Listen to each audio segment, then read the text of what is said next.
दोस्तों, स्वागत है आपका मेरे YouTube चैनल इंग्लिश बाबू पर।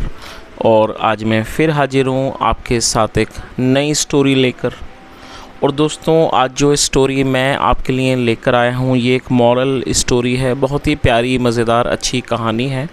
कहानी सुनने में आपको मज़ा आएगा। उसके अलावा दोस्तों, आज की इस स्टोरी में आपको कई नए इंग्लिश के वर्ड मीनिंग सीखने को मिलेंगे, उनकी करेक्ट प्रोनाउंसिएशन के बारे में पता चलेगा। और हमेशा की तरह जो इसका ग्रामर का पार्ट है उसे बिल्कुल डिटेल में कवर करेंगे, तो एक एक स्ट्रक्चर को आप बड़ी आसानी से सीख पाएंगे।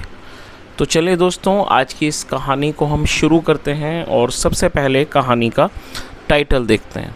कहानी का टाइटल है द क्यूरियस बार्बर। क्या मतलब हुआ दोस्तों? क्यूरियस एडजेक्टिव है जिसका मतलब होता है जिज्ञासु या फिर उत्सुक। ऐसा व्यक्ति जिसे कुछ जानने की इच्छा हो उसे क्यूरियस कहा जाता है, जिसका हिंदी में अर्थ होता है उत्सुक या फिर जिज्ञासु। बार्बर का मतलब नाई। तो क्या अर्थ हुआ? द क्यूरियस बार्बर, उत्सुक या कह सकते हैं जिज्ञासु नाई। तो दोस्तों, ये आज की इस कहानी का टाइटल है, शीर्षक है। और अब मैं इसे पढ़ना शुरू करता हूँ। आपसे रिक्वेस्ट है कि आप इस कहानी को बिल्कुल ध्यान से सुने। यदि आज की कहानी में आपको कोई भी नया शब्द या फिर नया स्ट्रक्चर मिले तो आप उसको नोट करें, और यदि कहानी अच्छी लगे तो लाइक भी ज़रूर करें। तो चलिए इसको शुरू करते हैं। लॉन्ग अगो आ पुअर ब्राह्मण लिव्ड इन अयोध्या। क्या मतलब हुआ दोस्तों? ये जो वाक्य है ये एक पास्ट इंडेफिनिट का अफर्मेटिव वाक्य है। और जब हम पास्ट इंडेफिनिट में कोई भी अफर्मेटिव का वाक्य बनाते हैं तो वहाँ वर्ब की सेकंड फॉर्म का यूज़ किया जाता है। लिव का मतलब होता है रहना या फिर किसी स्थान पर निवास करना, और सेकंड फॉर्म है लिव्ड। क्या अर्थ हुआ? लॉन्ग अगो, बहुत पहले, आ पुअर ब्राह्मण, एक गरीब ब्राह्मण, लिव्ड रहता था, इन अयोध्या, अयोध्या में। तो पूरी लाइन का क्या अर्थ निकला? बहुत समय पहले अयोध्या में एक गरीब ब्राह्मण रहता था। It was difficult for him to even arrange 3 times meals for himself. It was difficult for him. दोस्तों, ये जो वाक्य है ये एक सिंपल पास्ट का सेंटेंस है। सिंपल पास्ट का मतलब होता है जब हम पास्ट में कोई ऐसा वाक्य बनाएं जहां वॉज या वर्ब का इस्तेमाल हेल्पिंग वर्ब के रूप में किया जाता है, साथ में नाउन या फिर एडजेक्टिव को लेकर वाक्य बनाया जाता है। और दोस्तों, डिफ़िकल्ट एडजेक्टिव है जिसका मतलब होता है कठिन। It was difficult for him, ये उसके लिए कठिन था। टू इवन अरेंज, प्रबंध कर पाना। 3 times मील्स, 3 समय का भोजन, मील मतलब भोजन, खाना, फॉर हिमसेल्फ, अपने आप के लिए, खुद के लिए। तो पूरी लाइन का क्या अर्थ निकला कि उसके लिए अपने मतलब क्या अर्थ हुआ कि it was difficult for him, मतलब ये उसके लिए मुश्किल था। To even arrange 3 times meals for himself, मतलब ये उसके लिए मुश्किल था 3 वक्त का, या कह सकते हैं कि 3 समय का भोजन का प्रबंध भी करना अपने आप के लिए उसके लिए मुश्किल था, या कह सकते हैं कि कठिन था। Yet every day he never forgot to offer a little part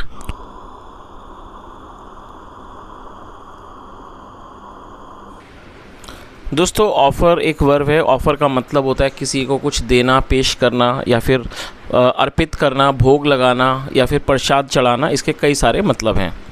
तो क्या अर्थ हुआ? येट का मतलब होता है फिर भी या फिर अब तक। येट मतलब फिर भी। एवरी डे, प्रत्येक दिन। ही नेवर फॉरगॉट, वह कभी नहीं भूलता था। और दोस्तों, फॉरगेट मतलब भूलना, और ये सेकंड फॉर्म है और ये पास्ट इंडेफिनिट का ही वाक्य है। नेवर मतलब कभी नहीं। Yet every day he never forgot, फिर भी वह प्रत्येक दिन कभी नहीं भूलता था। टू ऑफर, अर्पित करना, a little part of his food, अपने भोजन का एक छोटा सा हिस्सा। टू लॉर्ड शिवा, भगवान शिव को। तो इस तरह से पूरी लाइन का क्या अर्थ निकला कि फिर भी वह हर रोज़ अपने भोजन का एक छोटा सा हिस्सा भगवान शिव को अर्पित करना कभी नहीं भूलता था। और दोस्तों, ऑफ़र का मतलब ऑलरेडी मैंने आपको बता दिया, अर्पित करना या फिर प्रसाद चढ़ाना या फिर देना। आगे देखिए। One day Lord Shiva appeared before him and said, I am very happy with your selfless devotion for me. क्या अर्थ हुआ दोस्तों? बड़ा सेंटेंस है, इसको थोड़ा थोड़ा करके ट्रांसलेट करेंगे। वन डे मतलब कि एक दिन, Lord Shiva appeared before him and said. दोस्तों अपीयर का मतलब होता है नज़र आना, दिखना, प्रकट होना, और ये पास्ट इंडेफिनिट का अफर्मेटिव वाक्य है तो सेकंड फॉर्म लगाई गई अपीयर्ड। और दोस्तों बिफोर का मतलब पहले होता है, इसके अलावा इसका मतलब सामने भी होता है। तो क्या अर्थ हुआ कि एक दिन भगवान शिव उसके सामने प्रकट हुए एंड सेड, और कहा I am very happy with your selfless devotion. दोस्तों सेल्फलेस एडजेक्टिव है जिसका मतलब होता है निस्वार्थ, और डिवोशन का मतलब भी आप नोट कर लीजिए, डिवोशन का मतलब होता है भक्ति। तो क्या अर्थ हुआ? I am very happy. और ये जो वाक्य है दोस्तों ये एक सिंपल प्रेजेंट का सेंटेंस है। जैसे सिंपल पास्ट में वॉज या वर का यूज़ किया जाता है हेल्पिंग वर्ब के रूप में, ठीक उसी तरह से सिंपल प्रेजेंट में इज एम आर का यूज़ किया जाता है, आई के साथ एम का हेल्पिंग वर्ब के रूप में यूज़ किया जाता है। तो क्या अर्थ हुआ? I am very happy with your selfless devotion for me. मैं आपकी अपने प्रति निस्वार्थ भक्ति से बहुत खुश हूँ। तो इस तरह से पूरी लाइन का क्या अर्थ निकला? एक दिन भगवान शिव उसके सामने प्रकट हुए और कहा I am very happy with your selfless devotion for me. मैं आपकी निस्वार्थ मतलब कि मैं अपने प्रति आपकी निस्वार्थ भक्ति से बहुत ज़्यादा खुश हूँ। I want to give you something. दोस्तों ये जो वाक्य है ये एक प्रेजेंट इंडेफिनिट का अफर्मेटिव वाक्य है, और जब हम प्रेजेंट इंडेफिनिट में अफर्मेटिव का सेंटेंस बनाएंगे तो मैं चाहूँगा आप स्ट्रक्चर को नोट कर लें। आई, वी, यू, दे और प्लूरल नाउन के साथ दोस्तों वर्ब की फर्स्ट फॉर्म लगाई जाती है, और ही, शी, इट और सिंगुलर नाउन के साथ फिफ्थ फॉर्म लगाई जाती है। तो फिलहाल यहाँ सब्जेक्ट आई है इसलिए यहाँ पर वर्ब की फर्स्ट फॉर्म लगाई गई है। उसके अलावा दोस्तों इस वर्ब सेंटेंस को बनाने में दो वर्ब का प्रयोग किया गया है। तो ये चीज़ भी आप याद रखें कि जब आप कोई दो वर्ब का प्रयोग वाक्य में करना चाहते हैं तो पहली वर्ब के बाद आपको टू का यूज़ करना है कंजक्शन के रूप में, और टू के बाद आपको हमेशा ही वर्ब की फर्स्ट फॉर्म लगानी होती है।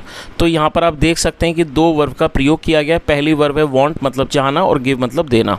तो क्या अर्थ हुआ? I want to give you something. मैं आपको कुछ देना चाहता हूँ। और दोस्तों यहाँ पर मैंने आपको दो वर्ब के वाक्य के स्ट्रक्चर के बारे में समझाया। ये जो वाक्य है ये प्रेजेंट इंडेफिनिट का अफर्मेटिव है। तो दोस्तों प्रैक्टिस के लिए मैं आपको दो वाक्य देना चाहूँगा। दोनों ही वाक्य दोस्तों मैं आपको प्रेजेंट इंडेफिनिट के दूंगा जिसमें दो वर्ब का प्रयोग करके आपको वाक्य बनाना है। आप कृपया उनको नोट कर लीजिए, आप उनको ज़रूर ट्रांसलेट करें और कॉमेंट में भी बताएँ। नोट कर लीजिए, पहला वाक्य है मैं खेलना चाहता हूँ। दूसरा वाक्य है राजू दौड़ना चाहता है। दोस्तों दोनों ही वाक्यों में दो क्रियाएं का इस्तेमाल किया जाएगा, और साथ में दोनों ही वाक्य प्रेजेंट इंडेफिनिट के हैं। तो दोनों को आप ट्रांसलेट करके कमेंट में ज़रूर बताएं। तो क्या अर्थ हुआ? उन्होंने क्या कहा कि I want to give you something, मैं आपको कुछ देना चाहता हूँ। Tell me what you want, मुझे बताओ आप क्या चाहते हो। द ब्राह्मण सेड, ब्राह्मण ने कहा माई लॉर्ड, मेरे ईश्वर या कह सकते हैं मेरे भगवान, आई एम वेरी पुअर, मैं बहुत गरीब हूँ। और दोस्तों ये जो वाक्य है ये भी सिंपल प्रेजेंट का है जहाँ पर आई का यूज़ आई सब्जेक्ट है और यहाँ पर एम का यूज़ हेल्पिंग वर्ब के रूप में किया गया है। तो क्या अर्थ हुआ? द ब्राह्मण सेड, ब्राह्मण ने कहा माई लॉर्ड, मेरे भगवान, आई एम वेरी पुअर, मैं बहुत गरीब हूँ। I want to live a life full of prosperity and luxury. और दोस्तों जैसे मैंने अभी आपको दो वर्ब का वाक्य बताया था, यहाँ देखिए दूसरे फिर हमें एक दो वर्ब का वाक्य देखने को मिला। यहाँ पर भी दो वर्ब का यूज़ किया गया है, एक है वांट और दूसरी वर्ब है लिव। तो यहाँ पर भी वही रूल का यूज़ किया है कि पहली वर्ब के बाद टू का यूज़ फिर वर्ब की फर्स्ट फॉर्म यहाँ पर लगाई गई है। तो उसने क्या कहा? I want to live a life, मैं जीवन जीना चाहता हूँ full of prosperity and luxury. दोस्तों प्रोस्पेरिटी का मतलब होता है अमीरी या कह सकते हैं संपन्नता, और लग्जरी का मतलब विलासिता। मैं एक विलासिता और अमीरी वाला जीवन ही कह सकते हैं कि संपन्नता वाला जो जीवन है वो मैं जीना चाहता हूँ। लॉर्ड शिवा सेड, भगवान शिव ने कहा वेल, ठीक है, आई grant you a wish. Grant मतलब प्रदान करना, मैं आपको एक इच्छा प्रदान करता हूँ। टुमारो, कल, गेट योर हेड शेवन। और दोस्तों ये शेव की थर्ड फॉर्म है। शेव का मतलब होता है दाढ़ी वगैरह बनवाना उस तरह से या छिलवाना, उसे शेव कहा जाता है। थर्ड फॉर्म है शेवन। तो क्या अर्थ हुआ? गेट योर हेड शेवन मतलब अपना सर मुंडवा लेना। देन फिर टेक अ बाथ, फिर स्नान करना। टेक ए बाथ मतलब कि नहाना या फिर स्नान करना। देन टेक ए बाथ फिर स्नान करना। And hide behind a Bush, और फिर बुश मतलब झाड़ी, और एक झाड़ी के पीछे छुप जाना, विद अ बिग स्टिक, एक बड़ी लाठी लेकर या लाठी के साथ। आगे देखिए, the moment you see the first beggar crossing your way hit the stick hard on his head. और दोस्तों यहाँ भी इसको समझ लीजिए क्या मतलब हुआ।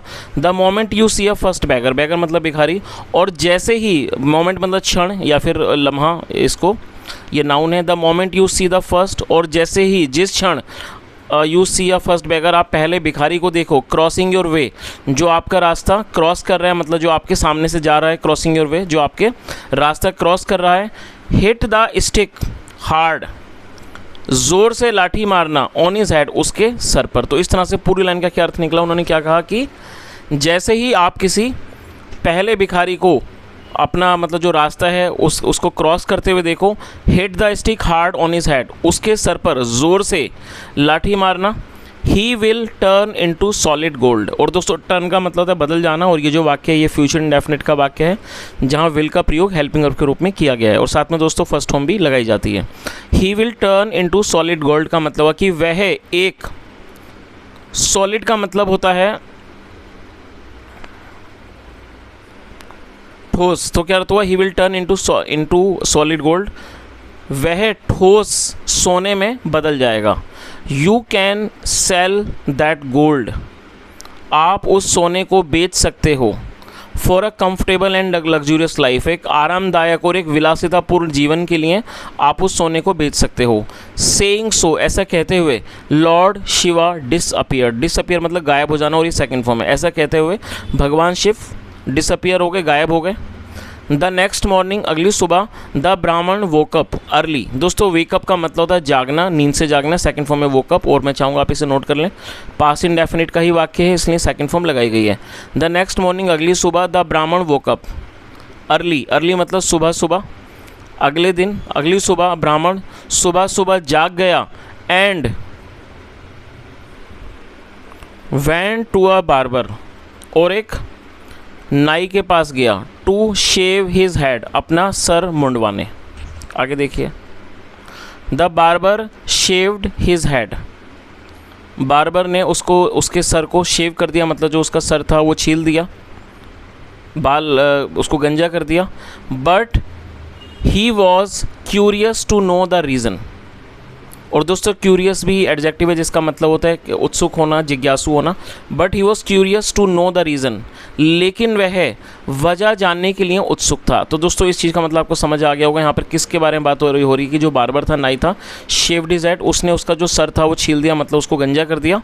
But he was curious to know the reason, लेकिन वह इस कारण जानने के लिए उत्सुक था। मतलब ये जो यहाँ पर बात बार्बर के बारे में बात हो रही है, उसने उस व्यक्ति का सर तो छील दिया, मतलब उसको गंजा कर दिया, लेकिन वो इस बात का जो कारण था वो जानने के लिए क्या था, उत्सुक था। He decided to follow the Brahmin, उसने ब्राह्मण का पीछा करने का फैसला किया। डिसाइड का मतलब निर्णय करना, फैसला करना, और ये सेकंड फॉर्म है। उसने ब्राह्मण का पीछा करने का फैसला किया। आगे देखिए,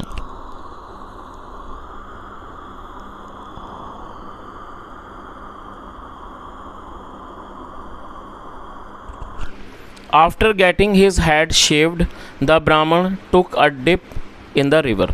दोस्तों याद रखें, जब हम आफ्टर, बिफोर या विदाउट का प्रयोग करेंगे उसके बाद हमेशा ही वर्ब की आईएनजी फॉर्म का यूज़ किया जाता है।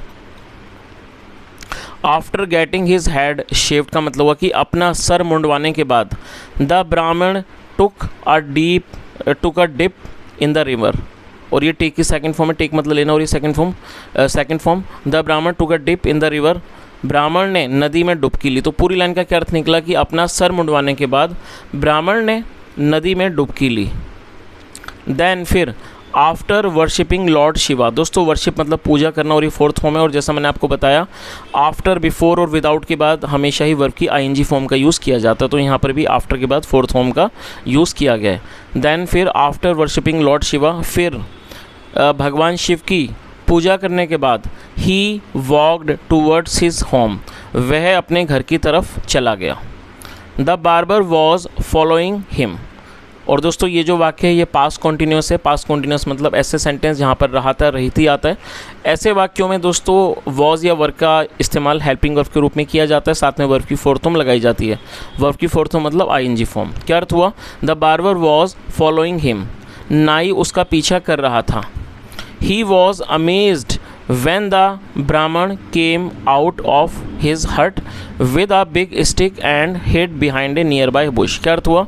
He was amazed। दोस्तों अमेज का मतलब होता है हैरान हो जाना। वह चौंक गया, चौंक जाना है फिर हैरान हो जाना। वह हैरान हो गया when the Brahman came out of his hut, जब ब्राह्मण अपनी हट मतलब झोंपड़ी, जब ब्राह्मण अपनी झोंपड़ी से बाहर आया with a big stick, एक लाठी, एक बड़ी लाठी लेकर, and hid behind a nearby bush, और एक नज़दीकी झाड़ी में छुप गया। और दोस्तों ये हाइड की सेकंड फॉर्म है, आप इसे भी नोट कर लें। हाइड मतलब छुपना, छुपाना, सेकंड फॉर्म हिड। तो इस तरह से पूरी लाइन का क्या अर्थ निकला कि वह हैरान हो गया जब उसने ब्राह्मण को जब ब्राह्मण अपनी कुटिया से कह सकते हैं कि अपनी झोंपड़ी से बाहर आया एक बड़ी लाठी लेकर, and hid behind a nearby bush, और एक नज़दीकी झाड़ी में छुप गया। आगे देखिए, just then the barber saw a beggar coming. दोस्तों जस्ट देन का मतलब होता है तभी। मैं चाहूँगा आप इसे भी नोट कर लें।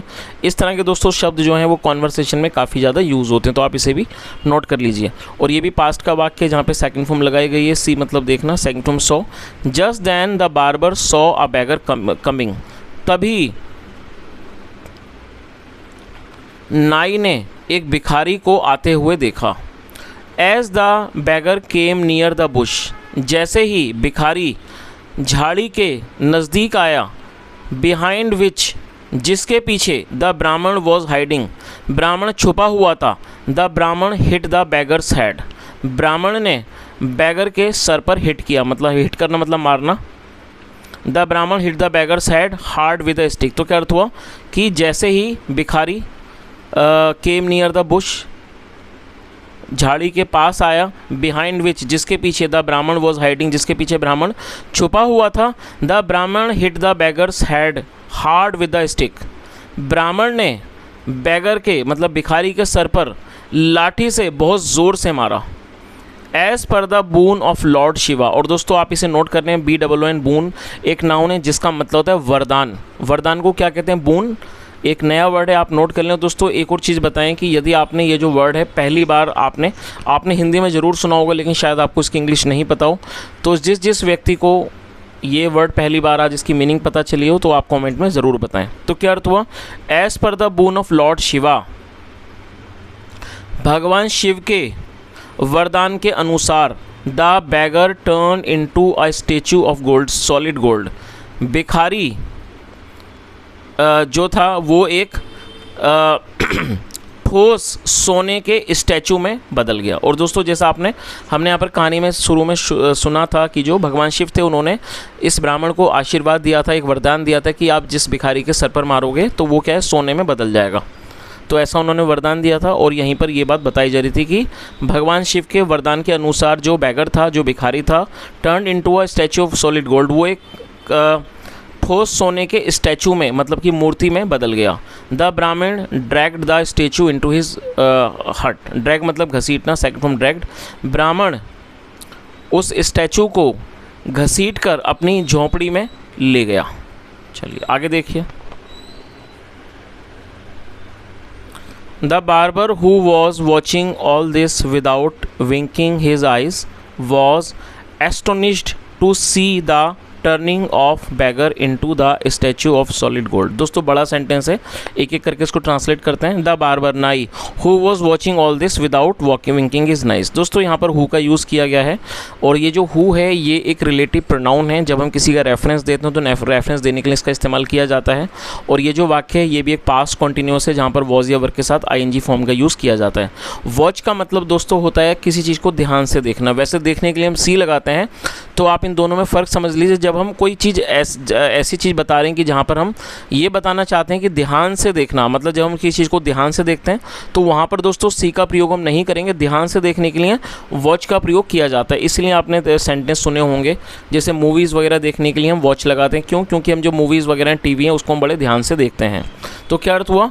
द बार्बर नाई who was watching all this, जो ये सब देख रहा था, विदाउट विंकिंग हिज आइज, बिना अपनी पलकों को, बिना अपनी आंखों को झपकाए हुए, विंक मतलब झपकाना, बिना अपनी आंखों को झपकाए हुए, वॉज एस्टोनिश्ड, वो हैरान हो गया, टू सी, देखकर, द टर्निंग ऑफ बैगर, भिखारी को बदलता हुआ देखकर, into the statue of solid gold, एक ठोस सोने के मूर्ति में, स्टेच्यू में बदलता हुआ देखकर। तो इस तरह से पूरी लाइन का क्या अर्थ निकला कि नाई जो ये सब बिना अपनी आंखों को झपके हुए देख रहा था, वो हैरान हो गया भिखारी को एक